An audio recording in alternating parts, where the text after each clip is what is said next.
अस्सलाम वालेकुम। Mister engineer YouTube channel में एक दफ़ा फिर से खुश आमदीद। आज की इस वीडियो में हम आप लोगों को ये बताएंगे कि इन्वरेक्स का VM3 3.2 किलोवाट का जो इन्वर्टर है वो कितनी सेल्फ कंजप्शन करता है।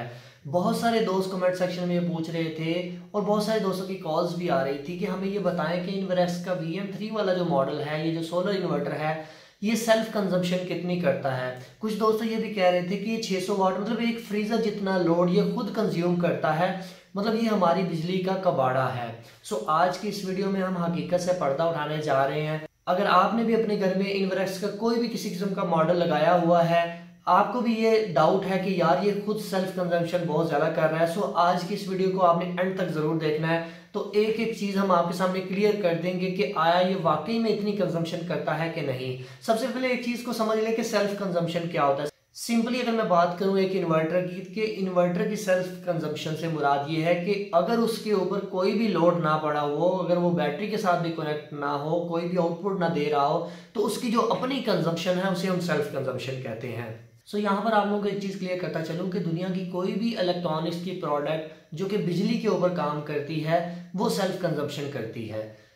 वो कितनी करती है उसकी भी एक हद होनी चाहिए। अगर मैं आपको सिंपल सी मिसाल दूं कि अगर आपके घर में देसी यूपीएस लगा हो तो वो 40 वाट, कम से कम 40 वाट की सेल्फ कंजम्पशन करता है, मतलब उसे ऑन रहने के लिए 40 वाट दरकार होते हैं। इसके अलावा अगर आप किसी और चीज़ की बात करें, जिस तरह प्रिंटर हो गया, एलसीडी हो गई, आपका सीपीयू हो गया, ये भी सेल्फ कंजम्पशन करते हैं। इस वीडियो में हम आप लोगों को दो तरीकों से गाइड करेंगे। एक तरीके में हम ये वाला स्मार्ट प्रोटेक्टर यूज़ करेंगे जो कि हमने स्पेशली डिज़ाइन ही इसीलिए करवाया कि हम किसी भी चीज़ की सेल्फ कंजम्पशन चेक कर सकें।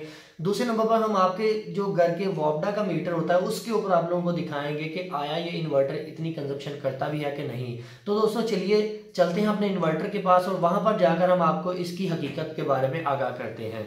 दोस्तों यहाँ पर हमने इस प्रोटेक्टर को लगा दिया है। ये हमें ये बताएगा कि इस वक्त हमारा यूपीएस कितने वाट कंज्यूम कर रहा है। ठीक है, अभी हमने करना ये है कि सबसे पहले सोलर के ब्रेकर को बंद कर देना है। ठीक है जी, सोलर से करंट आना बिल्कुल ही बंद हो चुका है। अभी हमने जो आउटपुट के ऊपर हमारी करंट जा रही है, जितना भी लोड लगा हुआ हम उसको बंद कर देते हैं। ये मैंने आउटपुट का जितना भी लोड था उस सबको बंद कर दिया है। अभी हमारा ये इन्वर्टर सिर्फ बैटरी चार्ज कर रहा है। आप लोग यहाँ पर देख सकते हैं कि सिर्फ बैटरी इस वक्त चार्ज कर रहा है। और यहाँ पर आप लोग यहाँ पर देख सकते हैं 1.6 एम्पेयर कंज्यूम कर रहा है और 207 वाट इस वक्त ये कंज्यूम कर रहा है, क्योंकि ये हमारी बैटरी को चार्ज कर रहा है। मैं अब बैटरी के ब्रेकर को भी बंद कर देता हूँ। अभी दोस्तों दोबारा वापस आते हैं हम अपने प्रोटेक्टर के पास। अभी दोस्तों आप लोग यहाँ पर देख सकते हैं कि ये अपने वाट को वेरी कर रहा है। हमने बिल्कुल इसके ऊपर कोई लोड नहीं डाला हुआ, बैटरी भी नहीं। आप यहाँ पर देख सकते हैं कि बैटरी का साइन भी हमें शो हो रहा है कि बैटरी नहीं है इसके साथ कनेक्ट। आउटपुट भी बंद है। इनपुट के ऊपर अभी ये देखिए 33 वाट इस वक्त कंज्यूम कर रहा है। तकरीबन 33 से 34 वाट को इस वक्त ये कंज्यूम कर रहा है। ये वेरी करता रहता है, कभी 48 पे चला जाता है, कभी 32, कभी 34। आपके बिल्कुल सामने है। सो ये जो इसकी कंजम्पशन है मेरे ख्याल से कोई इतनी ज़्यादा नहीं है। इतनी बड़ी इलेक्ट्रॉनिक्स की प्रोडक्ट की कंजम्पशन इतनी होती है। अब ये क्यों इतने कंज्यूम कर रहा है, देखें। सबसे पहले इसके अंदर होते हैं इंटरनल के ऊपर फ़ैन। अगर फ़ैन भी नहीं चल रहे तो दूसरे नंबर पर इसका डिस्प्ले आ जाता है। आप यहाँ पर देख सकते हैं इसका ये जो डिस्प्ले है, कम से कम 4 से 5 वाट इसका ये डिस्प्ले कंज्यूम कर रहा होता है।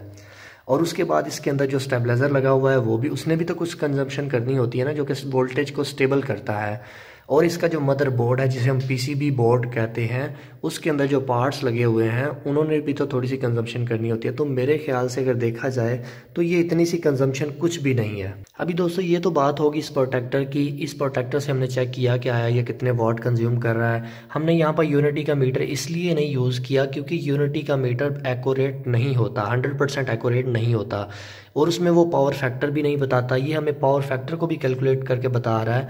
वो सिर्फ हमें एम्पेयर बताएगा कि इतने एम्पेयर, अगर उसको 220 से ज़रब देंगे तो वाट ज़्यादा बनते हैं। हम पावर फैक्टर को नहीं उसके अंदर इंक्लूड कर रहे हैं, जो कि मेन सबसे बड़ी चीज़ ही एसी के सिस्टम में पावर फैक्टर होता है। तो दोस्तों अभी हम चेक करते हैं अपने एनर्जी मीटर, जो कि हमारे घरों के बाहर जो वोल्टा के मीटर लगे होते हैं वो, उसमें देखते हैं जा कर के ये कितने वाट कंज्यूम कर रहा है। अभी यहाँ पर हमने आउटपुट को भी बंद किया हुआ है, सारे लोड बंद किए हुए हैं, बैटरी भी बंद की है, सोलर भी बंद किया हुआ है। सिर्फ ये हमारा यूपीएस इस मीटर के ऊपर चल रहा है। तो हम मीटर के ऊपर जाकर देखते हैं कि आया कितने वाट वहाँ पर हमें शो हो रहे हैं।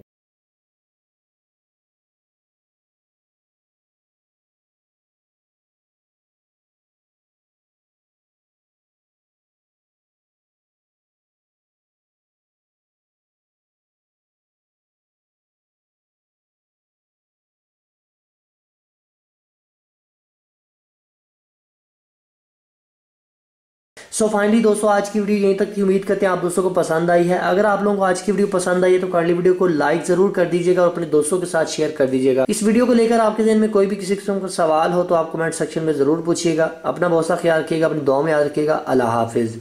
पाकिस्तान जिंदाबाद।